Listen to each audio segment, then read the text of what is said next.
కనీసం ఎమ్మెల్సీ అవ్వని వ్యక్తి, దొడ్డుదారిని వచ్చిన వ్యక్తి ఎమ్మెల్సీగా, ఒక పంచాయతీ ఎన్నికల్లో పోటీ చేయని వ్యక్తి, రాజ్యాంగపరమైన జ్ఞానం లేని వ్యక్తి, అలాంటి వ్యక్తి పంచాయతీరాజ్ శాఖ మంత్రి. వీళ్ళేం మాట్లాడతారు? వీళ్ళు మన ఆత్మగౌరవాన్ని ఏం కాపాడతారు? మన మోరీ గ్రామాన్ని స్మార్ట్ గ్రామంగా ఎలా చేయగలరు? వీళ్ళ వల్ల కాదు. వాళ్ళకి ఎంతసేపు వాళ్ళ సచివాలయం, వాళ్ళ ఇంటి చుట్టుపక్కల రోడ్లు, మిగతా ప్రపంచం రోడ్లు కాదు. మనం కోరుకునేది కూడా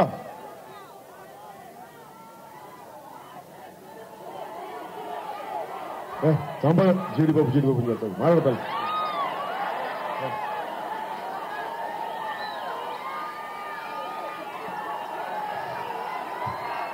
అదే కాదు, జిఎస్టీ ఒక జీడిపప్పు మీదే కదా, అన్నిటి మీద చెప్పారు మాట్లాడతాను. నాకు చెప్తా, చెవులో జోరేగలా జీడిపప్పు అని చెప్తాను కదా, మాట్లాడతాను. అంటే మన భారతదేశానికి కావాల్సింది రోడ్లు ఉండవు మనకి సరిగ్గా, హాస్పిటల్స్ ఉండవు. వీళ్ళు మాట్లాడితే స్మార్ట్ సిటీస్, స్మార్ట్ విలేజెస్. ఇప్పుడు వైఫై ఫ్రీ అండి, వైఫై ఉచితం అండి అని చెప్తాడు. వైఫై ఎవరికి కావాలి? తినడానికి సరైన హాస్పిటల్స్ లేవు, ఆడపిల్లలు వెళ్ళడానికి సరైన టాయిలెట్స్ లేవు, మంచి పాఠ్యాంశాలు ఉండవు, శుభ్రమైన సరౌండింగ్స్ ఉండవు, ఆడుకోవడానికి క్రీడా స్థలాలు ఉండవు. ఎంతసేపు నారాయణ కాలేజీలోనూ లేదంటే చైతన్య కాలేజీలో కూర్చొని చదివి కూర్చోబెట్టి అక్కడ ఉద్యోగులు తయారు చేయడం తప్ప మానసిక ఉన్నతి కానీ, వ్యక్తిత్వ వికాసానికి కానీ చదువులు ఎక్కడ ఉపయోగపడుతున్నాయి? మళ్ళీ మనందరం చదువుకొని, నారాయణలో చదువుకొని, చైతన్యంలో చదువుకొని, వాళ్ళకి డబ్బులు ఇచ్చి, మళ్ళీ వాళ్ళేమో డబ్బులు చంద్రబాబు నాయుడికి, నారాయణ గారు మళ్ళీ తెలుగుదేశం పార్టీ పెట్టుబడులు పెట్టి మనల్ని మళ్ళీ ఉద్యోగులకు తయారు చేయాలి. ఆ 4 గోడల మధ్యలో మళ్ళీ కూర్చొని కంప్యూటర్ కొట్టుకుంటా ఉంటే వాళ్ళంటే దేశం చాలా అభివృద్ధి చెందిందంట. అంటే ఉద్యోగాలంటే ఒక ఐటీ ఉద్యోగాలేనా? అదే అభివృద్ధి అంటే? ఒకవైపు మనకి రోడ్లు లేవు, నిధులు లేవంటారు, హాస్పిటల్స్ కంటే డాక్టర్లు లేవంటారు. ఇందాక వచ్చే దారిలో మొత్తం గతుకుల రోడ్డు, నడుము విరిగిపోయింది బయటకు వచ్చేటప్పుడు. నేనంటే 14,000 కిలోమీటర్లు రోడ్లు వేసామని లోకేష్ గారు చెప్పారు. అరకులకు వెళ్తే, ఏ మార్గంలోకి వెళ్ళినా, ఏ బాలికల పాఠశాలకి వెళ్ళినా బాత్రూములు సరిగ్గా ఉండవు, హాస్పిటల్స్ లో సౌకర్యాలు ఉండవు. 30 పడకల ఆసుపత్రి అని చెప్పి 100 పడకలు వేస్తారు. నర్సులు ఉండరు, డాక్టర్లు ఉండరు, ఇంజక్షన్లు ఉండవు, సిరంజీలు ఉండవు, గాజ్ క్లాత్ ఉండదు. ఏదైనా అడుగు మళ్ళీ బడ్జెట్ లేవండి అంటారు.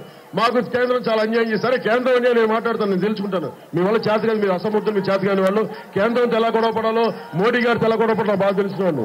మీరు చేత కాదు తర్వాత విషయం. మరి డబ్బులు లేవన్న వ్యక్తి ఈ రోజున మన కోనసీమకి డబ్బులు లేవంటారు, ఒంటిల్లో డబ్బులు లేవు.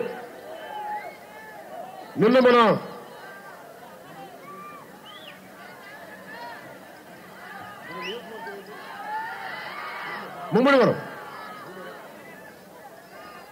ముమ్మడివరం వెళ్తే అక్కడ డిగ్రీ కాలేజ్ లేదు. మన డిగ్రీ కాలేజ్ ఉందమ్మా ఇక్కడ? మనకి డిగ్రీ కాలేజ్ ఉందా? పోలే, సంతోషం. లేదా? సరిగ్గా లేదు, ఉంది కానీ సరిగ్గా లేదు. ఓకే. నేను మండలానికి ఒక డిగ్రీ కాలేజ్ ఉండాలి, మండలానికి ఒక ఉమెన్స్ కాలేజ్ ఉండాలి, ఒక ఉమెన్స్ గైనకాలజీ హాస్పిటల్ ఉండాలి. ఇవే ఉండవు. ఏదంటే డబ్బులు లేవంటారు, బ్రిడ్జిలు ఉండవు, లంక గ్రామాలు కొట్టుకెళ్ళిపోవాలి, ఆ పంటల మీద, బోట్ల మీద, తెప్పల మీద రావాలి. అంటే రాష్ట్రం అంటే పర్యాటక శాఖ కేంద్రంగా తీర్చిదిద్దుతారంట. మరి 400 కోట్లు స్పీడ్ బోట్ల మీద అమరావతిలో తగలేకపోతే డబ్బులు, స్పీడ్ బోట్లు కాంపిటీషన్ ఎవరికైనా కావాలి? ఇక్కడ కోనసీమలో నగరంలో జరిగిన దానికి డబ్బులు లేవు, 50 మందికి డబ్బులు ఇవ్వడానికి డబ్బులు లేవు. అమరావతిలో 400 కోట్లు పెట్టి స్పీడ్ బోట్లు ఎవరికి? అమెరికా నుంచి తెప్పించాలి మన స్పీడ్ బోట్లు, యూరోప్ నుంచి తెప్పించాలి స్పీడ్ బోట్లు. అడుక్కు తింటుంటా ఉంటే మళ్ళీ కూర్చోబెట్టి దీనికి ఏం చేస్తాం?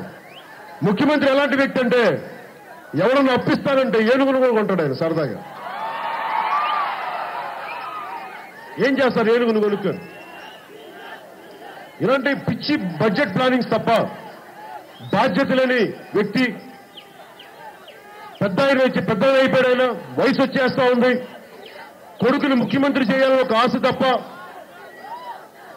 కొడుకుని జెండా దించమ్మా, జెండా కింద దించు, కెమెరా కట్టం వస్తుంది, జెండా దించు.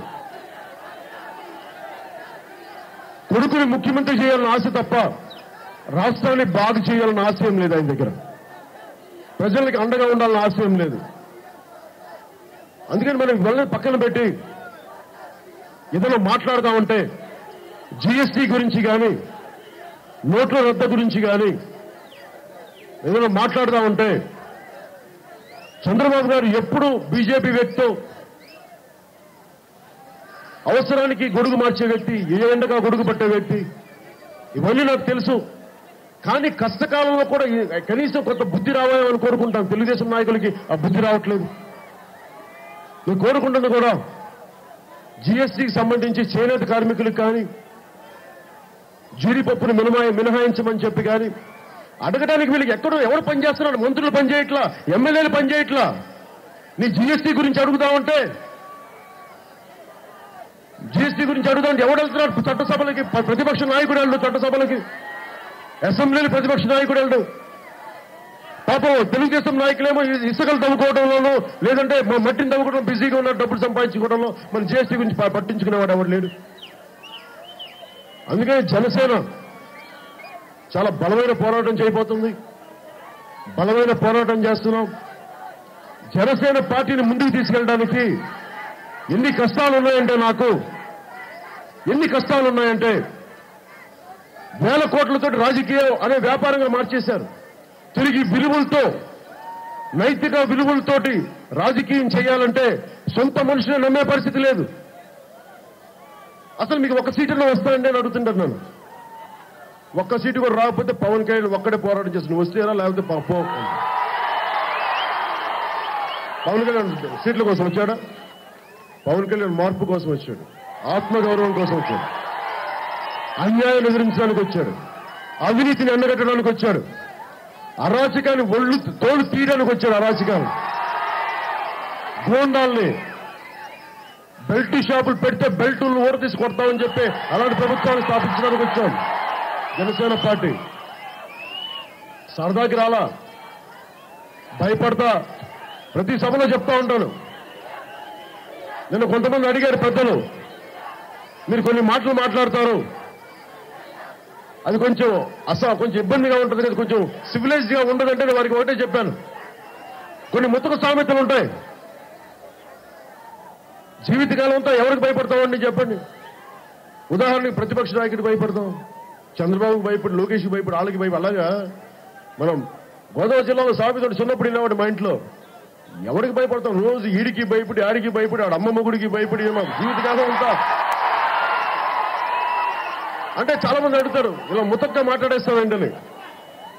నేను ముతగ్గానే మాట్లాడుతున్నా. ఈ దుర్మార్గులు ముతగ్గా అడ్డగోలుగా దోచేస్తున్నారు. ఇంక చిన్న మాటలే మాట్లాడుతున్నా. ఇంత అడ్డగోలుగా మాట్లాడాలంటే కడుపు మంట, ఆవేదన. దీన్ని మార్చాల్సిన పరిస్థితి ఉంది. అంటే నేను రాజకీయ పార్టీని పెడుతున్నా, నమ్మేవాళ్ళు ఎవరు లేరు. నన్ను నమ్మింది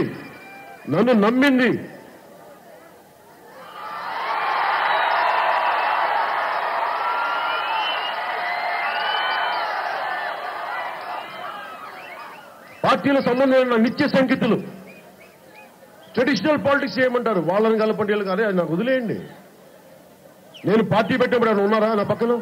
ఒక్కళ్ళే నేను పార్టీ పెట్టినప్పుడు పట్టున 10 మంది 150 మంది జన సైనికులు, కొద్దిమంది పార్టీ రిజిస్టర్ చేయడానికి వాళ్ళ ఓటర్ల కార్డులు ఇచ్చారు.